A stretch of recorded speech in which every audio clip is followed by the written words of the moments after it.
Hi friends, പുതിയൊരു വീഡിയോയിലേക്ക് എല്ലാവർക്കും സ്വാഗതം. അങ്ങനെ ജ്യോത്സ്യർ ഗൗതമിൻ്റെ ജാതകദോഷം മാറണമെന്നുണ്ടെങ്കിൽ നിധിയുടെ കഴുത്തിൽ താലി ചാർത്തണമെന്ന് പറയാണ്.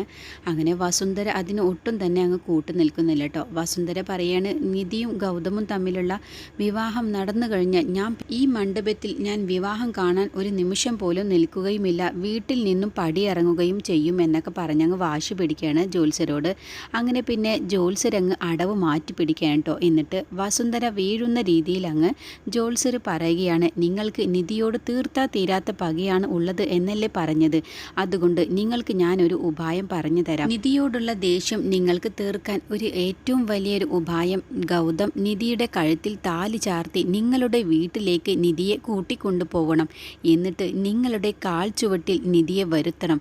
നിങ്ങളുടെ എല്ലാ പണികളും ചെയ്യുന്ന, നിങ്ങളുടെ വീട്ടിൽ ഒരു അടിമയായി നിൽക്കുന്ന നിധിയാക്കി മാറ്റണം. അങ്ങനെയല്ലേ നിങ്ങളുടെ പക നിധിയോട് തീർക്കാൻ പറ്റുകയുള്ളൂ. അല്ല എന്നുണ്ടെങ്കിൽ നിധിയോട്, വസുന്ധര മേഡത്തിന് ഒരിക്കലും നിധിയോടുള്ള പക വീട്ടാൻ കഴിയുകയില്ല. അതുകൊണ്ട് ബുദ്ധിപൂർവം കൈകാര്യം ചെയ്യണം. നിങ്ങൾക്ക് നിധിയും ഗൗതമും തമ്മിലുള്ള വിവാഹം നടന്നു കഴിഞ്ഞാൽ രണ്ടാണ് ഗുണമുള്ളത്. ഒന്നാമത്തെ ഗുണം, നിങ്ങളുടെ മോൻ്റെ ഗൗതമിൻ്റെ ജീവനും ആയുസ്സും സുരക്ഷിതമാവുകയാണ് ചെയ്യുന്നത്. രണ്ടാമത്, നിങ്ങൾക്ക് പക വീട്ടാൻ നിങ്ങളുടെ കൺമുന്നിൽ, നിങ്ങളുടെ കാൽച്ചുവട്ടിൽ നിധിയെ നിങ്ങൾക്ക് കിട്ടുകയും ചെയ്യും. അതുകൊണ്ട് ഞാൻ പറയുന്ന ഈ മാർഗമല്ലേ ഏറ്റവും നല്ലത് വസുന്ധര മേഡം എന്നങ്ങ് പറഞ്ഞു കൊടുക്കുകയാണ്. അങ്ങനെ ജ്യോത്സ്യരുടെ ആ വാക്കുകൾ അങ്ങ് വസുന്ധരയ്ക്ക് നന്നായിട്ട് തന്നെ അങ്ങ് ബോധിക്കുകയാണ് കേട്ടോ. എന്നിട്ട് വസുന്ധര അങ്ങ് കല്യാണത്തിന് സമ്മതിക്കുകയാണ്. ജ്യോത്സ്യർ പറഞ്ഞ ഈ ഉപായം അടിപൊളി തന്നെയാണ്. എനിക്ക് നിധിയോടുള്ള ദേഷ്യം തീർക്കാൻ ഇത്രയും നല്ല ഒരു ചാൻസ് ഇനി കിട്ടുകയില്ല. എൻ്റെ വീട്ടിലെ ഒരു സെർവൻറ്റിൻ്റെ സ്ഥാനം പോലും ഞാൻ നിധിക്ക് കൊടുക്കുകയില്ല എന്നൊക്കെ അങ്ങ് വസുന്ധര മനസ്സിലാക്കുകയാണ് കേട്ടോ. അങ്ങനെ നിധിയും ഗൗതമും തമ്മിലുള്ള വിവാഹത്തിന് വസുന്ധരയ്ക്ക് സമ്മതമാണ് എന്നങ്ങ് പറയാണ്. എന്നിട്ട് വസുന്ധര, ഇനി നിങ്ങളുടെ ഇഷ്ടം പോലെ ചെയ്തോളൂ, ഞാൻ ഒന്നിനും തടസ്സമല്ല എന്നൊക്കെ പറഞ്ഞ ശേഷം വസുന്ധര പിന്നെ അവിടെ നിന്ന് അങ്ങ് മാറി നിൽക്കുകയാണ്. പിന്നീട് വസുന്ധര പോയി കഴിഞ്ഞ ശേഷം ജ്യോത്സ്യർ മനസ്സിൽ പറയാണ്, വസുന്ധര മേഡം നിങ്ങളോട് ഇങ്ങനെയൊക്കെ പറഞ്ഞാൽ മാത്രമാണ് നിധിയും ഗൗതമും തമ്മിലുള്ള വിവാഹത്തിന് നിങ്ങൾ സമ്മതിക്കുകയുള്ളൂ. പക്ഷേ വസുന്ധര മേഡം, നിങ്ങളൊന്ന് കരുതി വെച്ചോ, നിങ്ങൾ നിധിയോടാണ് ഏറ്റുമുട്ടാൻ പോകുന്നത്. നിധിയെ ഒരിക്കലും നിങ്ങളുടെ കാൽച്ചുവട്ടിൽ കിട്ടുകയില്ല. അവൾ തൻ്റെടിയായ ഒരു പെൺകുട്ടിയാണ്. അവൾ എന്തിനേയും നേരിടാനുള്ള, നിങ്ങളെയൊക്കെ വരച്ച വരയിൽ നിർത്താൻ കഴിവുള്ള ഒരു പെൺകുട്ടിയാണ്. അതൊക്കെ നിങ്ങൾക്ക് നിങ്ങളുടെ വീട്ടിലേക്ക് നിധി വന്നു കഴിഞ്ഞാൽ നിങ്ങൾക്ക് താനെ മനസ്സിലായിക്കൊള്ളും എന്നൊക്കെ ഇങ്ങനെ ജ്യോത്സ്യർ മനസ്സിലങ്ങ് കരുതാണ്. പിന്നീട് ജ്യോത്സ്യർ നേരെ പാറുവിൻ്റെ അടുത്തേക്ക് അങ്ങ് ചെല്ലണം. ഈ സമയം ഗൗതം, നിധി എന്നെ ചതിച്ചു എന്നുള്ള ദേഷ്യത്തിൽ ഒരിക്കലും ഞാൻ നിധിയുമായിട്ടുള്ള കല്യാണത്തിന് സമ്മതിക്കില്ല എന്നങ്ങ് പറഞ്ഞ് വാശി പിടിക്കുകയാണ്. അങ്ങനെ ഗോപിനും പാറുവും കൂടി ഗൗതമിൻ്റെ മനസ്സ് മാറ്റിയെടുക്കാനുള്ള ശ്രമത്തിലാണ്. അവർ രണ്ടുപേരും കരഞ്ഞുകൊണ്ട് തന്നെ ഗൗതമിനോട് പറയുന്നുണ്ട്, നീ ഈ കല്യാണത്തിന് സമ്മതിക്കണം മോനെ, കാരണം 30 വയസ്സിനുള്ളിൽ നിന്റെ ജാതകദോഷത്തിൽ പറഞ്ഞിട്ടുള്ളതാണ് നിന്റെ വിവാഹം ദീർഘസുമംഗലി യോഗമുള്ള ഒരു പെൺകുട്ടിയെ കല്യാണം കഴിക്കണമെന്നുള്ളത്. അങ്ങനെയാണെങ്കിൽ മാത്രമാണ് നിന്റെ ജീവന് ഒരാപത്തും വരാതിരിക്കുകയുള്ളൂ മോനെ. അതുകൊണ്ട് ഈ അമ്മ പറയുന്നത് നീ കേൾക്കണം, നീ നിധിയെ കല്യാണം കഴിക്കാൻ സമ്മതിക്കണം എന്നൊക്കെ പാറു കരഞ്ഞുകൊണ്ട് പറയാണ്. പക്ഷേ അപ്പോഴൊക്കെ ഗൗതം, എനിക്ക് പറ്റില്ല, ഞാൻ ഇനി എൻ്റെ ജീവിതത്തിൽ എനിക്ക് ഒരിക്കലും കല്യാണം ഉണ്ടാവില്ല. എനിക്കിപ്പോൾ ഈ മണ്ഡപത്തിൽ നിന്നും പോയി കഴിഞ്ഞാൽ, വീട്ടിലേക്ക് വന്നു കഴിഞ്ഞാൽ ഞാൻ ഇത്രയും പേരുടെ മുന്നിലും നമ്മുടെ വീട്ടിലുള്ളവരും എല്ലാം തന്നെ അപമാനിക്കപ്പെട്ടതിൻ്റെ ആ ഒരു വിഷമമുണ്ടാവും. പക്ഷേ എനിക്ക് പിന്നീട് എൻ്റെ കമ്പനിയിലെ ജോലിയിലേക്ക് പോയി അതിലേക്ക് മുഴുകിക്കഴിഞ്ഞാൽ ഞാൻ മറന്നുകൊള്ളും. അതുകൊണ്ട് അമ്മ എന്നെ നിർബന്ധിക്കേണ്ട എന്നങ്ങ് പറയാണ്. പാറുവും ഗോപിനാഥും വീണ്ടും പറയുകയാണ്, നീ അങ്ങനെ പറയരുത് മോനെ, നിന്റെ ജീവന് തന്നെ ഭീഷണിയാണ്. അതുകൊണ്ട് തന്നെ നീ നിധിയെ കല്യാണം കഴിച്ചേ മതിയാകൂ. എനിക്ക് നിന്നെ വേണം. ഞാൻ നിന്നെ പ്രസവിച്ച നിന്റെ അമ്മയാണ്. എൻ്റെ മോൻ്റെ ജീവിതത്തിന് ഒരു ആപത്തും വരരുത് എന്നാണ് ഏതൊരമ്മയും ആഗ്രഹിക്കുകയുള്ളൂ. അതുമാത്രമാണ് ഞാനും ആഗ്രഹിച്ചിട്ടുള്ളൂ എന്നങ്ങ് പൊട്ടിക്കരഞ്ഞുകൊണ്ട് പാറു പറയുമ്പോൾ ഗോപിനാഥ് പറയാണ്, മോനെ നീ വിചാരിക്കുന്ന പോലെയല്ല, നിധി അങ്ങ് പൊട്ടിത്തെറിക്കുന്നുണ്ട് എന്നേ ഉള്ളൂ. പക്ഷേ അവളുടെ മനസ്സ് നിഷ്കളങ്കമായ ഒരു മനസ്സാണ്. നമ്മളുടെ വീട്ടിലേക്ക് കയറി വരാൻ പറ്റിയ ഒരു യോഗമുള്ള കുട്ടി തന്നെയാണ്. നല്ല പക്വതയുള്ള മനുഷ്യ സ്വഭാവമുള്ള കുട്ടിയാണ്. അതുകൊണ്ട് മോനെ നീ മനസ്സിലാക്കണം. നിനക്കും നന്നായിട്ട് തന്നെ നിധിയെ അറിയാം. പക്ഷേ നിധി ഓരോ തരത്തിലും നിധി ഇങ്ങനെ ചൂടായി സംസാരിക്കുന്നതും കാര്യങ്ങളും അവളുടെ സാഹചര്യങ്ങൾ കൊണ്ടാണ്. പക്ഷേ അവളൊരു ദയയുള്ള പെൺകുട്ടിയാണ്. അതുകൊണ്ട് തന്നെ ഈ കല്യാണത്തിന് നിധി ഉറപ്പായും സമ്മതിക്കും. മോനെ ഗൗതം, നീ എതിര് നിൽക്കാതിരുന്നാൽ മതി എന്നൊക്കെ ഗോപിനാഥ് അങ്ങ് പറയാണ്. അപ്പോഴൊക്കെ ഗൗതം മിണ്ടാതെ ഇങ്ങനെ ദേഷ്യം പിടിച്ചിട്ട് തന്നെ നിധിയോടുള്ള ദേഷ്യം അടക്കാനാവാതെ ഇങ്ങനെ മിണ്ടാതെ ഇരിക്കുകയാണ്. അപ്പോൾ വീണ്ടും പാറു പറയണേ, ഞാൻ നിധിയെ പോയി കണ്ട ശേഷം അവളുടെ സമ്മതം വാങ്ങിയിട്ട് വരും. അവളുടെ കാല് പിടിച്ചിട്ടാണെങ്കിലും ഈ കല്യാണത്തിന് ഞാൻ സമ്മതം വാങ്ങിക്കും.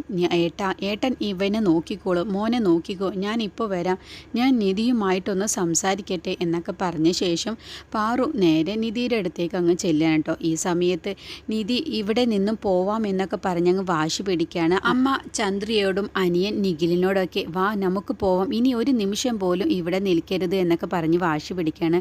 അപ്പോൾ അനിയനും അമ്മയും കൂടി നിധിയുടെ മനസ്സങ്ങ് മാറ്റാൻ വേണ്ടി ശ്രമിക്കണം. മോളെ, നീ അവിവേകം ചെയ്യാൻ വേണ്ടി നിൽക്കല്ലേ, ഈ സമയത്ത് നീ ബുദ്ധിപൂർവ്വമാണ് ചിന്തിക്കാൻ. ഇപ്പോൾ നല്ലൊരു അവസരമാണ് മോളെ നിനക്ക് വന്നിട്ടുള്ളത്. ഏട്ടത്തിയും ശിവാനിയും കൂടി നിൻ്റെ ജീവിതമാണ് തകർക്കാൻ വേണ്ടി നോക്കിയത്. പക്ഷേ ദൈവമായിട്ടാണ് ഇപ്പോൾ ഇങ്ങനെ ഒക്കെ വരുത്തി തീർത്തതും. അതുകൊണ്ട് മോൾ ഈ കല്യാണത്തിന് സമ്മതം മൂളിയേ മതിയാവും. ഇത്രയും നല്ല ഒരു അവസരം ഇനി നമ്മുടെ ജീവിതത്തിൽ കിട്ടാനില്ല എന്നൊക്കെ പറയുമ്പോൾ നിഖിൽ അങ്ങ് പറയാണ്, ആ ചേച്ചിക്ക് ഉറപ്പായും ഗൗതം സാറിൻ്റെ കൂടെ ജീവിച്ചാൽ സന്തോഷവും സമാധാനവും നിറഞ്ഞ ജീവിതം തന്നെയാണ് കിട്ടുകയുള്ളൂ എന്നൊക്കെ നിഖിലും അങ്ങ് പറഞ്ഞങ്ങ് ഉപദേശിക്കാൻ കേട്ടോ. പക്ഷേ അതൊന്നും തന്നെ നിധി കേൾക്കാൻ തന്നെ കൂട്ടാക്കാതെ നിധി വാശി പിടിക്കാൻ, നിങ്ങൾ ആര് തന്നെ എന്നോട് എന്ത് പറഞ്ഞിട്ടും കാര്യമില്ല, ഞാൻ ഈ കല്യാണത്തിന് സമ്മതിക്കില്ല എന്ന് തന്നെയാണ് നിധി വീണ്ടും പറയുന്നത്. അപ്പോഴാവും അവിടേക്ക് പാറു അങ്ങ് വരികയാണ് കേട്ടോ. എന്നിട്ട് പാറു കരഞ്ഞുകൊണ്ട് തന്നെയാണ് നിധിയുടെ അടുത്തേക്ക് അങ്ങ് വരുന്നത്. കൂടെ ജ്യോത്സ്യരും കൂടി ഉണ്ടാവും കേട്ടോ. അങ്ങനെ ജ്യോത്സ്യർ അറിയാം എന്താ ഇവിടെ സംസാരം നടക്കുന്നത് എന്ന് ചോദിക്കുമ്പോൾ ഞങ്ങൾ മാറി മാറി നിധിയോട് സംസാരിക്കുകയാണ്, പക്ഷേ നിധി കല്യാണത്തിന് സമ്മതിക്കുന്നില്ല എന്നങ്ങ് പറയുമ്പോൾ ജ്യോത്സ്യർ പറയാണ്, മോളെ നിധി, ചില സമയങ്ങളിൽ നമുക്ക് പ്രധാനപ്പെട്ട തീരുമാനങ്ങൾ എടുക്കേണ്ട ഒരു സമയം വരും, അതുപോലെ ഒരു സമയമാണ് ഇത്. മോള് ഒന്ന് ആലോചിച്ചിട്ട് തന്നെ പറയണം, കാരണം ഇത് ദൈവം നിനക്ക് വേണ്ടി വിധിച്ച വിധിയാണിത്. ഗൗതമും നീയും തമ്മിൽ യോജിക്കണം എന്നുള്ളത് ദൈവത്തിൻ്റെ വിധിയാണ്. അതുകൊണ്ട് മാത്രമാണ് ശിവാനി ഈ സമയത്ത് ഇവിടെ നിന്നും മണ്ഡപത്തിൽ നിന്നും ഒരു പയ്യനുമായി ഓടിപ്പോയത്. അതെല്ലാം ദൈവത്തിൻ്റെ വിധിയാണ്. നിന്റെ അപ്പച്ചിയും ശിവാനിയും കൂടി നിന്റെ ജാതകം മാറ്റി അവളുടെ ജാതകമാണെന്ന് വരുത്തി തീർത്ത് ഈ കല്യാണം നടത്താൻ വേണ്ടി എന്തെല്ലാം കുതന്ത്രങ്ങൾ മെനഞ്ഞു. പക്ഷേ വെറുതെ ആയില്ലേ, കാരണം ശിവാനിയല്ല ഗൗതമിനെ വിധിച്ചിട്ടുള്ളത്.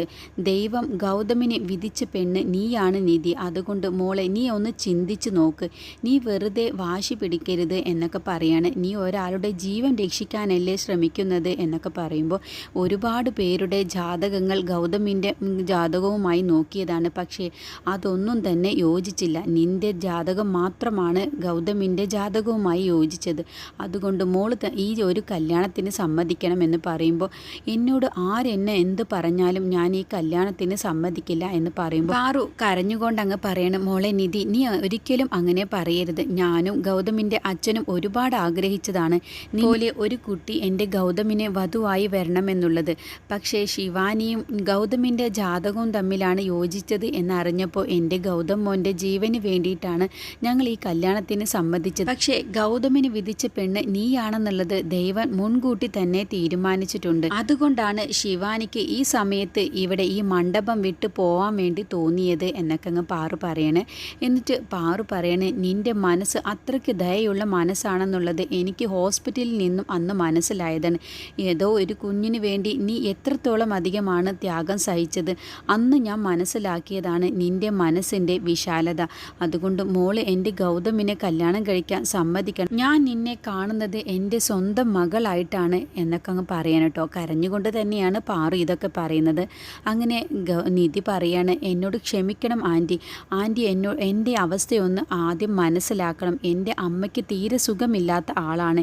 എൻ്റെ അനിയനെയാണെങ്കിൽ ഡിഗ്രി പഠിപ്പിച്ചുകൊണ്ടിരിക്കുകയാണ് ഞാൻ. എൻ്റെ അമ്മയെയും എൻ്റെ അനിയെയും സംരക്ഷിച്ചുകൊണ്ടിരിക്കുന്നത് ഞാനാണ്. എനിക്ക് ഒരുപാട് ഉത്തരവാദിത്തങ്ങളുണ്ട്. ഇതെല്ലാം ഇട്ടെറിഞ്ഞ് എനിക്ക് ഈ കല്യാണത്തിന് ഞാൻ സമ്മതിച്ചു കഴിഞ്ഞാൽ എൻ്റെ അമ്മയുടെയും എൻ്റെ അനിയൻ്റെയും ജീവിതമാണ് ഇല്ലാതാകാൻ പോകുന്നത്. അതുകൊണ്ട് തന്നെ ഞാൻ ഈ കല്യാണത്തിന് സമ്മതിക്കില്ല. എൻ്റെ അമ്മയ്ക്കും എൻ്റെ അനിയനും എൻ്റെ ആയുസ് വരെയും ഞാൻ അവരെ സംരക്ഷിച്ചു കൊള്ളാമെന്നാണ് എൻ്റെ ആഗ്രഹം എന്നൊക്കെ അങ്ങ് പറയുമ്പോൾ പാറു വീണ്ടും പറയണം, മോളെ നിധി, നിന്നെ ഓർത്ത് എനിക്ക് വീണ്ടും അഭിമാനമാണ് തോന്നുന്നത്. നിനക്ക് ഇത്രയും വലിയ സൗഭാഗ്യം മുന്നിൽ വന്നിട്ട് പോലും നീ അതൊന്നും നിൻ്റെ അമ്മയ്ക്കും നിൻ്റെ അനിയനും വേണ്ടി നീ അതെല്ലാം ഉപേക്ഷിച്ച് അവർക്ക് വേണ്ടിയിട്ടാണ് ഇപ്പോഴും നീ ജീവിക്കാൻ നോക്കുന്നത്. അതാണ് നിൻ്റെ വലിയ മനസ്സ്. അതുകൊണ്ട് തന്നെ മോളെ നിനക്ക് ഞാൻ ഒരു വാക്ക് തരാം. നീയും ഗൗതമും തമ്മിൽ കല്യാണം കഴിഞ്ഞാലും നിൻ്റെ അമ്മയും നിൻ്റെ അനിയൻ്റെ പഠിപ്പും ഒന്നും തന്നെ നിനക്കൊരു തടസ്സമായിട്ടുണ്ടാവില്ല. നിനക്ക് ആയുസ്സുള്ളിടത്തോളം കാലം വരെയും നിൻ്റെ അമ്മയെയും നിൻ്റെ അനിയനെയും സംരക്ഷിച്ചു കൊള്ളാൻ ഞങ്ങൾക്ക് എല്ലാവർക്കും സമ്മതമാണ്. അതിനൊന്നും ഒരിക്കലും ഞങ്ങൾ തടസ്സമായി നിൽക്കുകയില്ല എന്നൊക്കെ അങ്ങ് പാറു പറയുമ്പോൾ, മോളെ നിന്നെക്കുറിച്ച് എനിക്ക് അഭിമാനമാണ് തോന്നുന്നത്. നീ തന്നെ എൻ്റെ മോൻ്റെ വധുവായി വരണം. എനിക്കിപ്പോൾ നിൻ്റെ അമ്മയും അനിയനും ഭദ്രമായിട്ട് ഉണ്ടാവണം എന്നല്ലേ. അതിന് ഞാനൊരു കാര്യം പറഞ്ഞു തരാം. നീ കല്യാണം കഴിഞ്ഞ് ഞങ്ങളുടെ വീട്ടിലേക്ക് വരുമ്പോൾ നിൻ്റെ അമ്മയും നിൻ്റെ അനിയനും ഞങ്ങളെ കൂടെ തന്നെ വന്നോട്ടെ. അതിനെന്താ, അവർക്കും അവിടെ താമസിക്കാമല്ലോ. ഇനി അവർക്ക് അവിടെ താമസിക്കുന്നതിൽ ബുദ്ധിമുട്ടുണ്ട് എന്നുണ്ടെങ്കിൽ തൊട്ടടുത്ത് തന്നെ നമ്മളെ ഔട്ട് ഹൗസ് ഉണ്ടല്ലോ, അതിലും അവർക്ക് സന്തോഷത്തോടു കൂടി ജീവിക്കുകയും ചെയ്യാം എന്നൊക്കെ അങ്ങ് ഉപായം പറഞ്ഞു കൊടുക്കുമ്പോൾ നിധി വീണ്ടും അങ്ങ് പറയാണ്, അതെങ്ങനെ ശരിയാവും? വസുന്ധരാമ അതിനൊക്കെ സമ്മതിക്കുമെന്ന് ആൻറ്റിക്ക് തോന്നുന്നുണ്ടോ എന്നങ്ങ് ചോദിക്കുമ്പോൾ പാറു തന്നെ ആകങ്ങ് എന്ത് പറയണമെന്നറിയാതെ ബുദ്ധിമുട്ടി നിൽക്കുകയാണ്. ഇല്ല മോളെ, ഒരു കുഴപ്പവും ഉണ്ടാവില്ല. നീയും ഗൗതമും തമ്മിലുള്ള വിവാഹം കഴിഞ്ഞാൽ പിന്നെ വസുന്ധരയുടെ മനസ്സൊക്കെ ഒന്ന് അലിയും. വസുന്ധരയ്ക്ക് നിന്നോടുള്ള ആ ദേഷ്യമെല്ലാം മാറിത്തുടങ്ങും. അതുകൊണ്ട് നിൻ്റെ അനിയനോടും നിൻ്റെ അമ്മയോടൊന്നും വസുന്ധരയ്ക്ക് പിന്നെ ദേഷ്യം കാണിക്കാനൊന്നും തോന്നുകയില്ല. ഞാൻ നിനക്ക് വാക്ക് തരുന്നു, നിൻ്റെ അമ്മയും നിൻ്റെ അനിയനും ഒരിക്കലും ഒന്നിനും ഒരു ബുദ്ധിമുട്ടും വരില്ല എന്നുള്ളത് ഞാൻ നിനക്ക് വാക്ക് തരുന്നു. ഞാൻ അവരെ സംരക്ഷിച്ചു കൊള്ളാം. അത് ഞാൻ നിനക്ക് തരുന്ന വാക്കാണ് എന്നൊക്കെ. എന്നാലെങ്കിലും മോളെ, നീ ഈ കല്യാണത്തിന് സമ്മതിക്കണം. നിൻ്റെ അനിയനും നിൻ്റെ അമ്മയ്ക്കും ഒന്നിനും ഒരു ബുദ്ധിമുട്ടും വരാതെ ഞാൻ നോക്കിക്കോളാം എന്നൊക്കെ വീണ്ടും അങ്ങ് പാറു പറയുമ്പോൾ, അതൊക്കെ ശരി തന്നെയാണ് ആൻറ്റി എനിക്ക് എന്ത് വാക്ക് തന്നാലും ശരി, ഞാൻ ഈ കല്യാണത്തിന് സമ്മതിക്കില്ല. എൻ്റെ ലോകം എന്ന് പറയുന്നത് എൻ്റെ അമ്മയും എൻ്റെ അനിയനുമാണ്. അത് കഴിഞ്ഞിട്ടുള്ള ലോകത്തെക്കുറിച്ചൊന്നും തന്നെ ഞാൻ ചിന്തിച്ചിട്ടില്ല. അതുകൊണ്ട് എനിക്ക് ഈ കല്യാണത്തിന് സമ്മതമല്ല എന്നങ്ങ് പറയുമ്പോൾ വീണ്ടും പാറു അങ്ങ് ഞെട്ടിപ്പോവാൻ കേട്ടോ. അങ്ങനെ ജ്യോത്സ്യരങ്ങ് അടവ് മാറ്റി പിടിക്കുകയാണ്. എങ്ങനെയെങ്കിലും നിധിയും ഗൗതമും തമ്മിലുള്ള വിവാഹം നടക്കണം. അതുകൊണ്ട് തന്നെ നിധിയെ എങ്ങനെയെങ്കിലും സമ്മതിപ്പിക്കണം. അതിന് ഇങ്ങനെ ഒരു നുണ പറഞ്ഞേ മതിയാവുകയുള്ളൂ. നല്ല കാര്യത്തിന് വേണ്ടി ചെറിയ ചെറിയ നുണകളൊക്കെ പറയുന്നത് കൊണ്ട് ഒരു ദോഷവുമില്ല.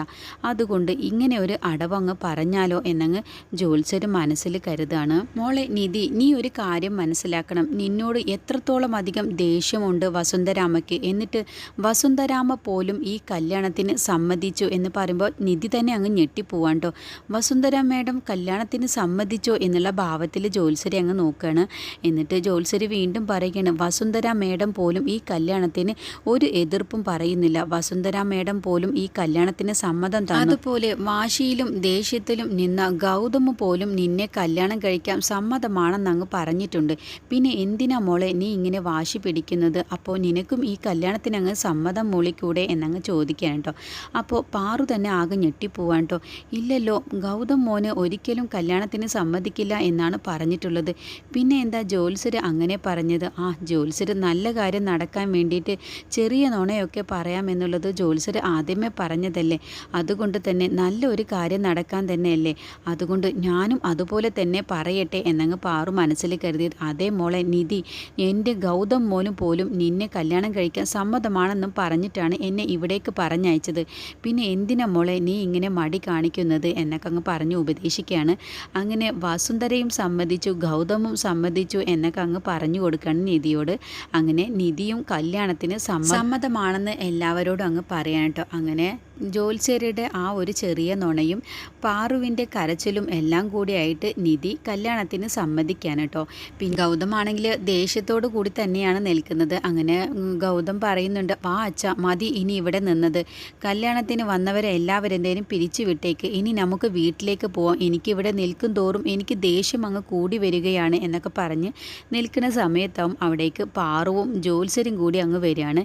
എന്നിട്ട് നിധിയുടെ പയറ്റിയ അതേ അടവ് തന്നെ ഗൗതമിൻ്റെ മുന്നിൽ പാറുവും ജ്യോത്സ്യരും കൂടി അടവ് അങ്ങ് പയറ്റാണ് കേട്ടോ. പാറുവിനെയും ജ്യോത്സ്യരെയും കണ്ടതോടു കൂടി ഗൗതം പറയണേ, ഇനി എന്തിനാ ഇവിടെ നിൽക്കുന്നത്? ആകെ നാണക്കേടായി. ഇനി ഇങ്ങനെ ഒരു നാണക്കേട് നമ്മുടെ ജീവിതത്തിൽ വരാനില്ല. അതുകൊണ്ട് എത്രയും പെട്ടെന്ന് തന്നെ ഇവിടുന്ന് ഇറങ്ങാൻ വേണ്ടി നോക്കണം. വാ നമുക്ക് പോവാം അമ്മേ എന്നൊക്കെ പറയുമ്പോൾ ജ്യോത്സ്യർ പറയണേ, എന്തിന് ഇനി പോവണം?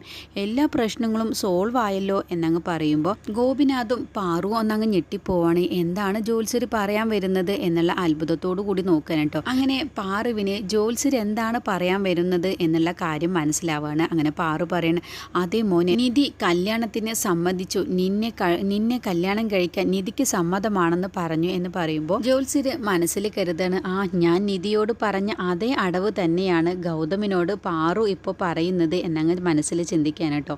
എന്നിട്ട് ഗൗതം ചോദിക്കുകയാണ്, അവൾ കല്യാണത്തിന് സമ്മതമാണെന്ന് പറഞ്ഞു, അപ്പോൾ പിന്നെ എന്തിനാണ് അവൾ എന്നെ കല്യാണം കഴിക്കാൻ സമ്മതമല്ല എന്നൊക്കെ പറഞ്ഞ് ഒരുപാട് അങ്ങ് ജാട കാട്ടിയല്ലോ, കുറച്ച് ഓവറായിട്ട് തന്നെയാണല്ലോ സംസാരിച്ചത്. ഇപ്പോൾ എങ്ങനെ അവൾക്ക് കല്യാണത്തിന് സമ്മതമാണെന്ന് പറഞ്ഞു? അപ്പോൾ അവളൊക്കെ കൂടി ചേർന്ന് തന്നെയാണ് ഈ നാടകത്തിൻ്റെ പിറകിൽ എന്നങ്ങ് പറയുമ്പോൾ ഗൗതമിൻ്റെ അച്ഛൻ ഗോപിനാഥ് പറയാണ്, മോനെ നീ അങ്ങനെ പറയരുത്, അവളൊരു പാവം പിടിച്ച പെൺകുട്ടിയാണ്, അവൾക്ക് ഈ എടുത്തുചാട്ടം മാത്രമേ ഉള്ളൂ. പക്ഷേ നമ്മളുടെ വീട്ടിലേക്ക് അവൾ വന്നതുകൊണ്ട് നല്ലത് മാത്രമേ ഉണ്ടാവുകയുള്ളൂ. നിൻ്റെ ജീവിതത്തിലും അതുപോലെ തന്നെയാണ്. നിന്നെ അവൾ നല്ലപോലെ സ്നേഹിക്കുകയും ബഹുമാനിക്കുകയും അനുസരിക്കുകയും ചെയ്യുന്ന പെൺകുട്ടിയാണെന്ന് പറയുമ്പോൾ, ഇല്ല, അവളിനി വീട്ടിലേക്ക് വന്ന് കയറൽ അവൾ അങ്ങ് തുടങ്ങും അവളുടെ സ്വഭാവം. ഞാൻ കാരണമാണ് നിൻ്റെ ജീവൻ ഇപ്പോൾ നിലനിൽക്കുന്നത് എന്നൊക്കെ പറഞ്ഞ് ഒരുപാട് അങ്ങ് ഓവറായി സംസാരിക്കും. അതൊന്നും കേൾക്കാൻ എനിക്ക് വയ്യ, അതുകൊണ്ട് എനിക്ക് ഈ കല്യാണത്തിന് സമ്മതമല്ല എന്ന് പറയുമ്പോൾ വീണ്ടും പാറു പറയാണ്, അങ്ങനെ പറയരുത് മോനെ, അവൾ ഒരിക്കലും അങ്ങനെയൊന്നും പറയുകയില്ല. നിൻ്റെ അമ്മയല്ലേ പറയുന്നത്, നീ ഈ കല്യാണത്തിന് സമ്മതിക്കണം എന്ന് പറയാണ്. അങ്ങനെ ജ്യോത്സ്യരും കൂടി അങ്ങ് പറയാം കേട്ടോ. അങ്ങനെ 3 പേരും അങ്ങ് പറയുന്നത് കൊണ്ട് തന്നെ ഗൗതം പിന്നെ അങ്ങ് മനസ്സില്ലാ മനസ്സോടെ ഗൗതമും നിധിയെ കല്യാണം കഴിക്കാൻ സമ്മതമാണെന്നങ്ങ് പറയാണ്. ഗൗതമിൻ്റെ കല്യാണം കൂടാൻ വേണ്ടി 2 പേരെ ഗസ്റ്റായിട്ട് ഗൗതം വിളിച്ചിട്ടുണ്ടാവും കേട്ടോ. അർജുനെയും പൂജയാണ് കല്യാണം കൂടാൻ വേണ്ടിയിട്ട് ഗൗതം ക്ഷണിച്ചിട്ടുണ്ടാവുക. അങ്ങനെ ഗൗതമിൻ്റെയും നിധിയുടെയും കല്യാണം നടത്തി കൊടുക്കാൻ വരുന്നത് അർജുനും പൂജയുമാണ്. അവരൊരു മഹാരഹസ്യവുമായിട്ടാണ് കേട്ടോ അവർ 2 പേരും കൂടി വരുന്നത്. അങ്ങനെ അവർ ആ രഹസ്യം വെളിപ്പെടുത്തുമ്പോഴാണ് എല്ലാത്തിനും വഴിത്തിരിവാകുന്നതും പിന്നീട് ഗൗതമിൻ്റെയും നിധിയുടെയും കല്യാണം നടക്കുന്നതുമൊക്കെ. അങ്ങനെയുള്ളൊരു എപ്പിസോഡാണ് ഇനി വരാനിരിക്കുന്നത്.